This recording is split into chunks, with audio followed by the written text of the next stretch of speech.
Hello and welcome back to the Psych 215 Cognitive Psychology Asynchronous Video Lecture Series. My name is Christina Dahlgren, and today we're going to talk about the cognitive revolution and how computers, AI, and models have helped shape modern cognitive psychology. As Cynthia mentioned in the previous lecture, the behaviorist approach dominated the study of cognitive psychology for quite some time. And while the behaviorist approach brought about some necessary changes to the study of the human mind, especially in the ways in which it prescribed a more experimental approach to studying the human mind, there were several limitations of the behaviorist approach.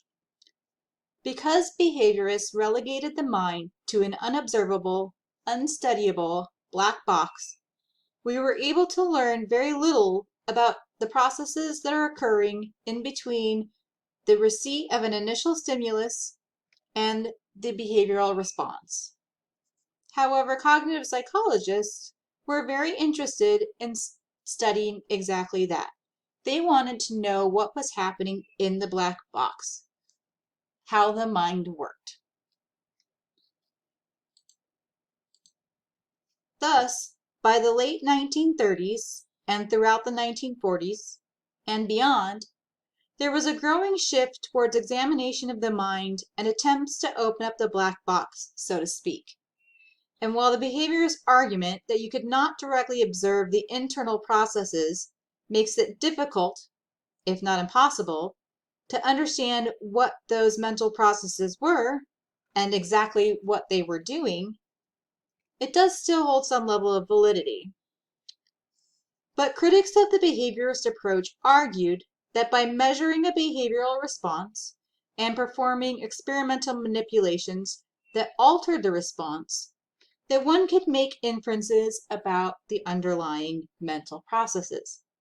For example, by measuring the amount of time it takes for someone to rate an emotional versus a neutral picture, you can make some inferences about what might be happening if they respond faster or slower.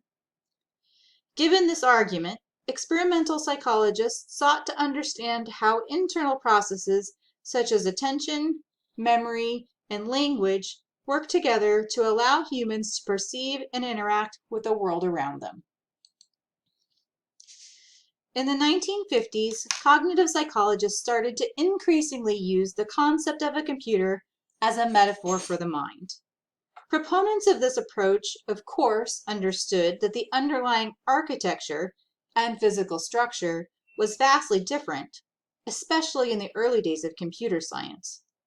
However, it was thought that perhaps our cognitive processes might function in similar ways because humans and computers were similar in some very specific ways. For example, both humans and computers can process symbols such as numbers and letters.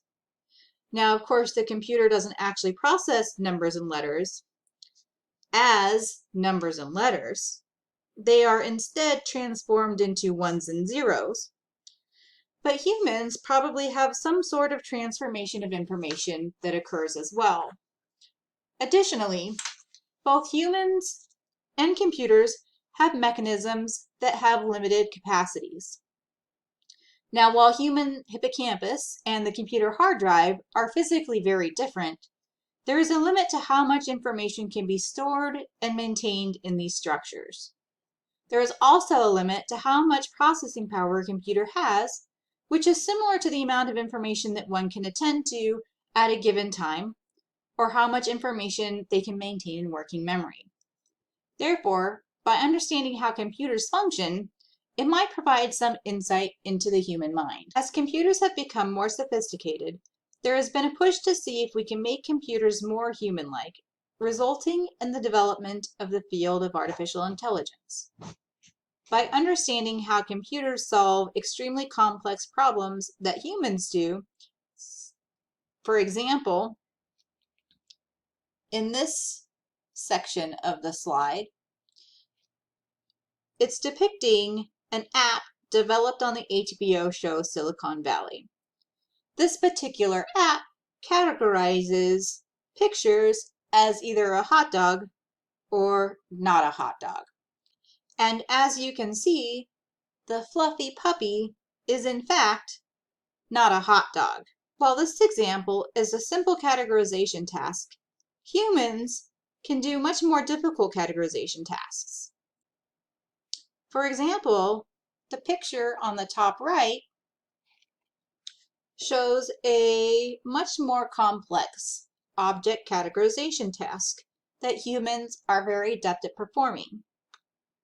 Now in this picture, this is actually a depiction of an AI algorithm that is identifying the different objects in this scene. Now, while computer programs are getting very good at these tasks, they still don't have to make the decision about whether or not it is safe to cross the street. The picture on the bottom right here is an AI-generated Harry Potter novel, or at least part of one. There are many other examples of how people are attempting to get AI to perform cognitive functions in human-like ways. But the main question is, does it pass the Turing test? The Turing test was developed in 1950 by Alan Turing as a test of a machine's ability to exhibit intelligent behavior such that it could not be meaningfully distinguished from a human. I have included a link that has a 5-minute cartoon TED Talk that describes the Turing test. There are two main approaches to the development of artificial intelligence systems. The first is pure artificial intelligence. Here, the goal is to develop a computer system or program that maximizes efficiency for optimal performance. In this approach, it doesn't matter if the AI is using similar processes to solve the problems as a human would. One of the most significant examples of pure AI was the Hydra chess program and other programs like it. Hydra was never beaten by an unaided human opponent. Even grandmaster chess players make errors, and Hydra capitalized on those errors to win. The other approach, computer simulation, or computer modeling, takes human limitations into account, and the goal of this approach is to develop AI programs that perform the same way that humans do, including making the same types of errors. On the right, we have Carl, a Terminator T-800 that evolved and developed a conscience and adopted a human family. Through the course of the movie, it becomes clear that even though Carl has become much more human-like, that he is still, in fact, a machine and is incapable of thinking like a human. So what can we really take away from the use of computers as a metaphor for the mind? Returning back to this metaphor for a moment, going back to before all the major AI developments I just described, back to the 1950s, computers processed information in a serial fashion. That is to say, the information was processed in stages, and each step had to occur in a specific order. Cognitive psychologists reasoned that if the brain was like a computer, that perhaps the mind worked in the same way. And so models were developed to describe the underlying structures and processes involved in a variety of cognitive processes, including perception, attention, memory, and language comprehension. There are two main types of models used in cognitive psychology: structural models and process models. Structural models are representations of a physical structure and mimic the form or appearance of an object. For example, on the top right of this slide, there's a picture with a microphone, computer processor, and hard drive that is being used to indicate a structural model of a computer. On the bottom right is a picture of a brain with each of the 4 major lobes depicted in a different color. Now, obviously, these are not the actual structures, and while they may look somewhat like the original structures, they are a representation or a structural model. Another example of a structural model that you may have encountered in psychology is this structural model of the visual system or visual pathway. At the top of the picture are the eyes, which receive information in the form of light waves, This information then gets transformed in the eyes, and the information follows the optic tracks, and then you can see how information travels throughout the system all the way through the optic radiations to the striate cortex in the occipital lobe. Now, process models are the other type of model. Process models, like structural models, are a representation. But instead of representing structures, they represent processes. In these two examples, in the picture on the right, you can see that boxes represent the processes or processing units, and that the arrows indicate the connections between processes. Now, on the top right image, we again have a representation of a computer. But in this case, instead of having a picture of a microphone, we have a generic term called input. And instead of having a CPU processing unit, this unit has now been broken down into 3 different processing units, including an input processor, a memory unit, which would in this case essentially be the RAM, and an arithmetic unit. And then instead of a hard drive being the output, we have a generic output term. On the bottom right is a representation of Broadbent's attention model, which is a process model in cognitive psychology. In this model, we again have a generic input term, which in this case represents sensory information such as auditory information or people's voices when having a conversation at a cocktail party. As you can see in this example, there's a lot of different types of sensory information coming in, denoted by the multiple arrows. And all this sensory information is then filtered, and following the filter process, only certain types of input are then passed on to the detector. For example, in the case of having a conversation at a party, you might only want to pay attention to the people immediately next to you that you are directly having a conversation with. So the other conversations in the background are then filtered out and do not go on for further processing by the detector.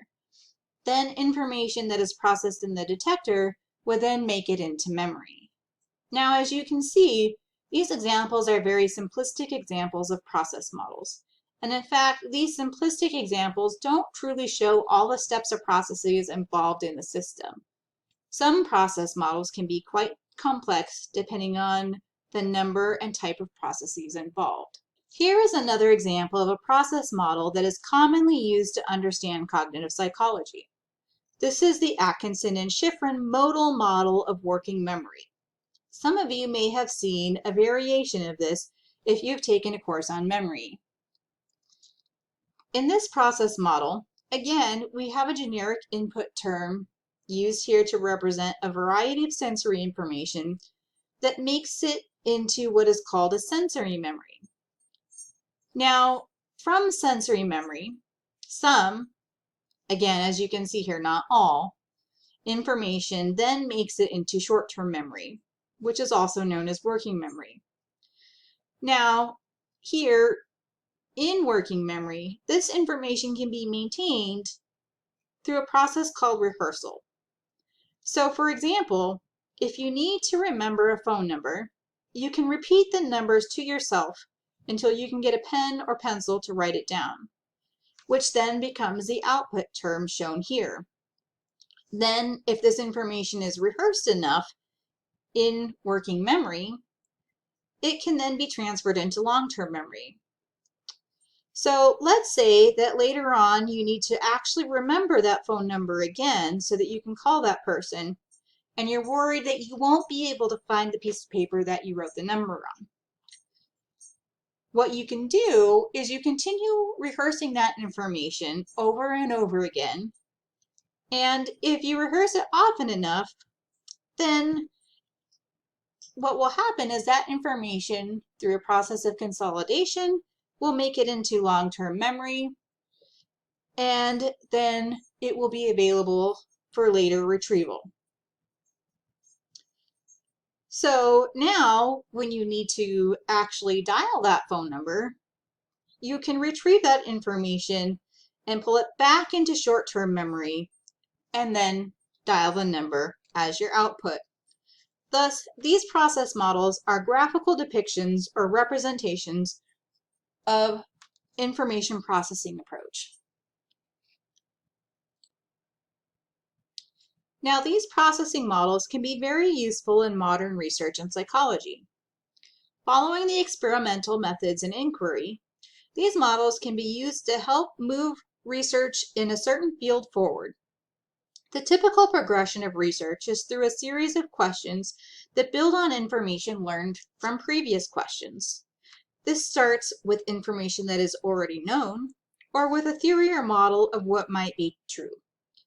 Then, based on what is known, or based on these existing theories or models, you can ask questions about aspects that are unknown, or perhaps information that is known but seems to conflict with existing theories or models.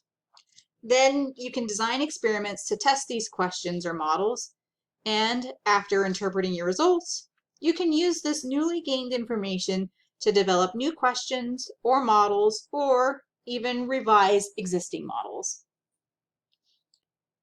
So here is an example of how this might work. Now, if you remember the Atkinson-Shiffrin modal model of working memory that I described earlier, and is depicted here on the right side of the slide, one prediction based on this simplistic model is that the amount of rehearsal, or the amount of time that information is spent in short-term memory or working memory, would increase the likelihood of that information making it into long-term memory. Now with this example, Baddeley started with the modal model of working memory that Atkinson and Shiffrin came up with, and some information that was known at the time, which was that the amount of information that could be maintained in working memory was limited. Then Baddeley asked a question: what happens to cognitive functioning when you load up working memory? Based on predictions of the model, this should cause huge problems with reasoning, decision-making, and other cognitive processes. Essentially, people shouldn't be able to do anything else. So Baddeley tested this model and prediction based on the Atkinson and Shiffrin model by having participants repeat back numbers varying from small numbers to larger numbers that would fill up the limited working memory capacity. Then they had participants perform logic tests at the same time as they were repeating the number back. Again, based on the model, participants should have had a very low accuracy rating on the test. Instead, as depicted in the top picture on the right side of the slide, Baddeley found that accuracy remained relatively constant across the various conditions, despite the increased size in the numbers that participants were repeating back. But they did find that it took longer for people to make a response related to the reasoning test as the length of the numbers increased. Thus, Baddeley concluded that there must be some partitioning of working memory into separate processes. Baddeley then proposed a new model of working memory that consisted of 3 separate processing units shown in the picture on the bottom right half of the slide. Those 3 separate processing units included the central executive, the visuospatial sketchpad, and the phonological loop. Baddeley suggested that this separation of having 3 different parts of working memory allowed for the numbers to be processed by the phonological loop, and the central executive was then free to work on the reasoning problems.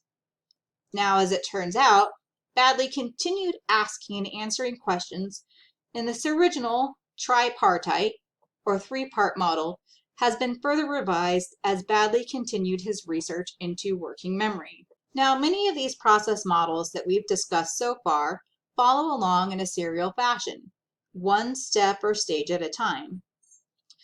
And this was initially based on the information processing approach based on early computing that used serial processing. Now, Computers have multiple CPUs and multiple threads within each CPU that allow for parallel processing. This ability to process multiple information in different processing units all at the same time leads to increased processing power and decreased time to complete processing tasks. This approach has also been applied to understanding the human mind. This approach, called the connectionist approach or parallel distributed processing approach, addresses some limitations of serial processing approaches. Chiefly, the classical information processing approach can't account for the speed and accuracy of the types of problems that human minds can solve. For example, if you've ever heard Dr. Dilks give a talk about visual perception, then you'll have heard that humans can recognize and identify objects and scenes within milliseconds. And really, based on what we know about neurons and connections between neurons, we know that the human brain doesn't really work in a serial fashion. In fact, many of these cool artificial intelligence tasks that I mentioned earlier in the lecture are in fact using neural networks and deep learning techniques that use layers of networks similar to those depicted here on the right side of the slide to solve those problems. Now, I just used the human visual system as an example of how classic serial models don't really account for how humans solve perceptual tasks. Here is an example of a structural model of the primate visual system that shows parallel processing. Down at the bottom of the picture, you can see where visual information has passed from the retinal cell ganglion to the lateral geniculate nucleus through two separate parallel pathways, the parvocellular and magnocellular pathways. Now, this information isn't really important to remember at this point, and rest assured, I don't expect you to memorize this figure. But what I do want you to take away is that information makes its way from the bottom throughout visual processing regions in the striate cortex, into extrastriate cortex, and beyond, all the way to the entorhinal cortex and hippocampus up at the top, through multiple parallel pathways, and that this information is distributed throughout extrastriate visual processing regions. That was a mouthful.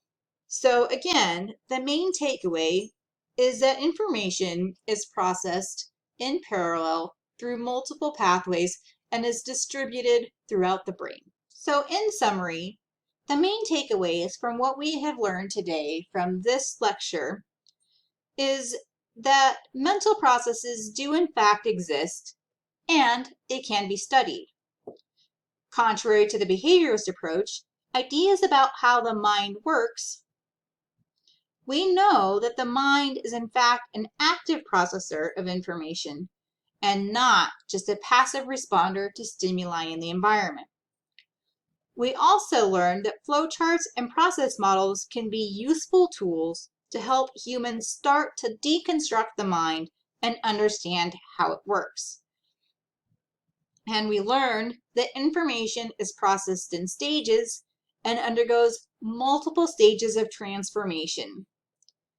For example, raw input such as sound waves and light waves eventually becomes representations or symbols that stand for something that exists in the real world and that has meaning for us.